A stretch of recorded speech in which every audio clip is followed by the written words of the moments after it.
if you're afraid of something and you don't want to go do it, but yet you go and do it anyway. You know, you're getting shot at and you don't want to bound to the next tree, and you do it anyway to help your guys. That's courage. Pushing past your fears, pushing past your inhibitions just to get it done.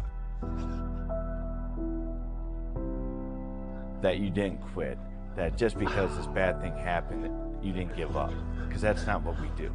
You don't do it in the military, you never give up, you never stop pushing forward. He's a very rare example of exceeding expectations. Immediately he fit in, immediately he proved he was a team player, immediately he brought everybody up to a new level. When I'm out of town, which is frequent, he immediately started teaching the jiu-jitsu classes. Just nobody asked him, he just jumped in there because he's self-motivated and he decided, well, I'm going to teach these jiu-jitsu classes. I mean, that's awesome. Who does that? He flew out on his own dime to train John Jones for one of his fights. John wanted to pay him, John wanted to do all the tips, like, no, I'm not taking your money, I'm out here because you're my teammate. You just couldn't get more impressive. Well, me and Tim definitely try to push each other in pretty much everything we do.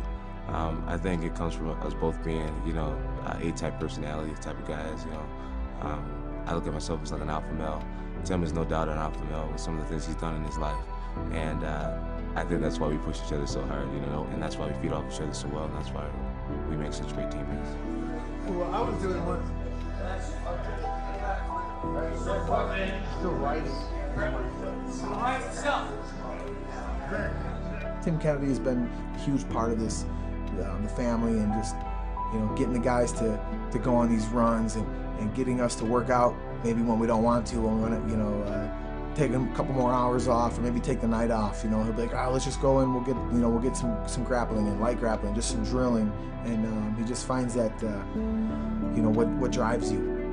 My weekly training routine consists of somewhere between 20 to 24 workouts. I'm doing 2, 3, or 4 workouts every single day.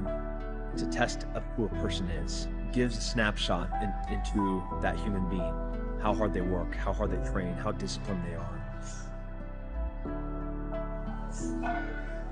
Our program, we embrace suffering. You have to love to suffer and to work hard to be here.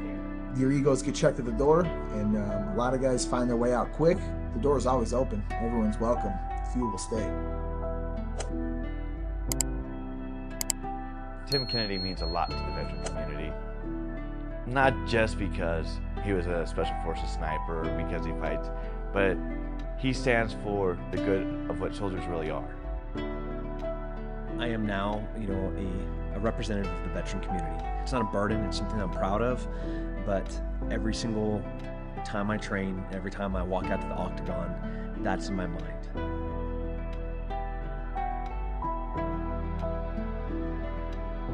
They always want to say, all the veterans have PTSD and we can't perform or we can't do this. And Tim Kennedy is kind of a representation of what we have to offer. We are dedicated, we are committed, and we can do great things. And so for him to use his kind of celebrityness to go out there and raise awareness for us, we respect him for it.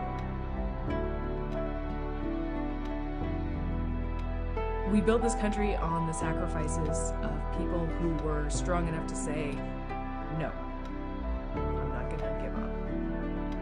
I am somebody who, my politics are very, very left, but I think that I'm allowed to be that way because of the sacrifices people make. I'm allowed to believe the things that I believe and be like a peace-loving little hippie because other people were brave enough to stand in front of me.